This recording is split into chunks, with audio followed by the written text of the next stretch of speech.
Praise the lord. అందరికీ వందనాలు. ఈరోజు దేవుని వాక్యమును జాగ్రత్తగా అర్థం చేసుకొని ఈ క్షణమే మీరు ఆచరణలో పెట్టగలిగితే దేవుని గొప్ప కార్యాన్ని మీలోను మీ కుటుంబంలోనూ చూస్తారు. ఈ వీడియోని పూర్తిగా చూడండి. అనేక మందికి దీవెనకరంగా ఉండుటకు షేర్ చేయండి, సబ్స్క్రైబ్ చేయండి, లైక్ చేయండి. ఈ రోజు దేవుని జీవవాక్యము మత్తయి సువార్త 5వ అధ్యాయము 3వ వచనము. ఆత్మ విషయమై దీనులైన వారు ధన్యులు, పరలోక రాజ్యం వారిది. Matthew chapter 5 verse 3. Blessed are the poor in spirit, for theirs is the kingdom of heaven. ప్రియ సహోదరి సహోదరుడా, ఇది ప్రభువు వారు చెప్పిన మొదటి ధన్యత. ప్రతి ఒక్కరి జీవితంలో ఎంతో ప్రాముఖ్యమైనది. ఈ ధన్యతను నీవు అర్థం చేసుకుంటే నీవు నిరీక్షిస్తున్న పరలోక రాజ్యానికి శాశ్వతమైన వారసుడిగా వారసురాలిగా ఉంటావు. ఈ ధన్యతను నీవు ఉద్దేశపూర్వకముగాను క్రమశిక్షణతోనూ పాటించాలి.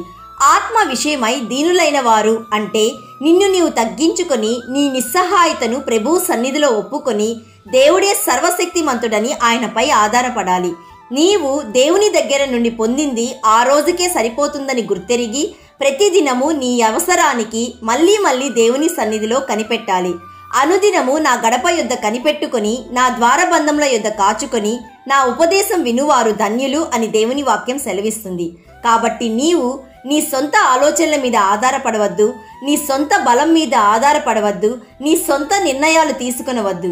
నీ స్వంత గొప్పతనాన్ని దుర్గుణంగా భావించి మళ్ళీ దేవుని సన్నిధికి వెళ్తే సర్వాధికారి అయిన దేవుడు ఎంతో ఆశీర్వదిస్తాడు.